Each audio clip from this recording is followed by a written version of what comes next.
Welcome to Reports live coverage of WWE SmackDown on May 17th. We are just over a week away from the King and Queen of the Ring pay-per-view, so most of this week's segments were related to building up the card for that event.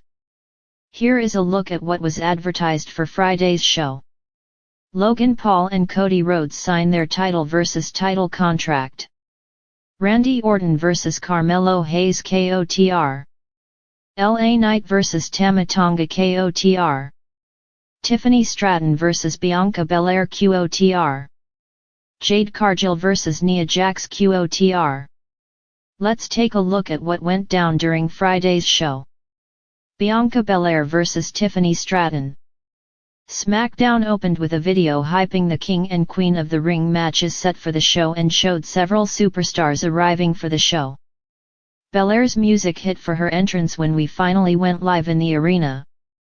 Both of these women pride themselves on combining power and agility, so this match was very physical and featured a lot of fast-paced action that highlighted their strengths.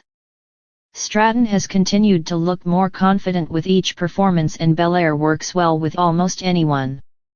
The EST is as over as any babyface in WWE and Straton always plays a great heel, so the crowd was reacting to almost everything.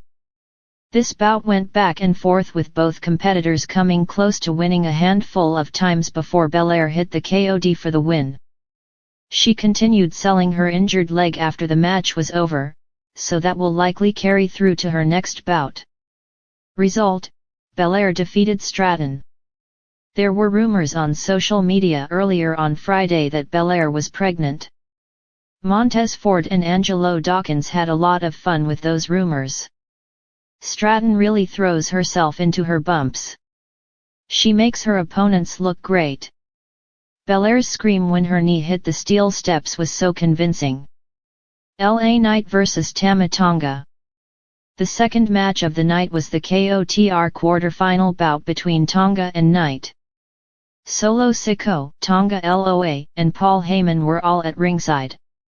Tonga tried to rush Knight after the opening bell, but the megastar saw it coming and unloaded with some jabs. LOA and Sikoa provided some distractions that allowed Tonga to take control. They made this look like a tough fight for Knight so his eventual comeback would get an even bigger reaction. Despite being in control, Knight ended up losing when Sikoa distracted him long enough for Tonga to hit a flatliner for the win. Result: Tonga defeated Knight. Hayes and Knight had a funny interaction backstage before the match. It's hard to tell sometimes if Knight is over or if people just like chanting catchphrases, but this crowd seemed to love him. Knight was bleeding from his shoulder at the end of the match, likely from being thrown into the ring post. Nia Jax vs Jade Cargill. During the contract signing with Paul and Rhodes, Paul ripped up the contract because it said his title would be on the line. They ended up signing a new contract for just the Universal Championship before Rhodes put one of Paul's friends through a table. Jax gave a quick interview backstage before heading to the ring for her quarter-final QOTR match against Cargill. Jax took control early and brought the fight out of the ring. Jax tried to use a chair, but Cargill grabbed it and used it first, getting herself disqualified in the process. They kept brawling at ringside, but the crowd was vocal about its unhappiness. This felt like a cheap way to protect Cargill without having her advance in the tournament and face Belair. The post-match fight was kind of fun, but everything else about this was underwhelming to say the least. Result: Jax defeated Cargill by count-out. Paul's entourage freaking out about Nick Aldis making fun of them was hilarious. Cargill's daughter was at ringside was acknowledged by the announcers. DIY vs Angel and Berto.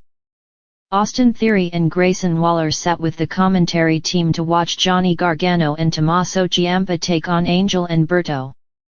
This was an unannounced match without much of a story behind it, but with the champions at ringside, it seemed like WWE wanted to set up the winners as the next #1 contenders.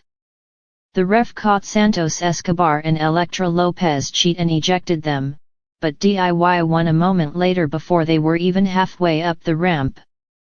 This was decent but nothing to write home about. DIY is a great team but needs more chances to have longer matches to remind everyone how good they are. Result: DIY defeated Angel and Berto.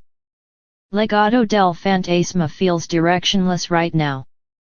Theory mentioned being in the way in NXT, which only served to remind us of when he was easier to tolerate. Gargano's slingshot spear looked great. Randy Orton vs Carmelo Hayes. This week's main event was the KOTR quarterfinal bout between Hayes and Orton. Hayes had a couple of segments to hype the match and set up a feud with Knight. This was an interesting matchup because it paired a newcomer to the main roster with one of WWE's most tenured performers. The Legend Killer became irate after Hayes smacked him in the back of the head, so he started asserting his dominance and throwing him all over the place. This was an entertaining performance that made Hayes look like a future star, but he took one too many chances and jumped right into an RKO to give Orton the win. Result: Orton defeated Hayes. AJ Styles gave a quick interview and said he doesn't know what's next for him after the recent losses. Melo smacking Orton in the back of the head was funny. The Viper's reaction was perfect. Melo's springboard clothesline looked awesome. The final word. This week's SmackDown featured 5 matches and several non-wrestling segments, but the 2 best segments bookend the show. Belair and Stratton opened the show with a fantastic performance, and Orton and Hayes closed the show the same way. Rhodes and Paul kept their feud going, Jax and Tonga both advanced in the tournaments, and DIY scored a quick win over Legado del Fantasma. King and Queen of the Ring is just over a week away, but WWE still has a little work to do building up the card. Let's hope it sticks the landing. Please subscribe my channel now.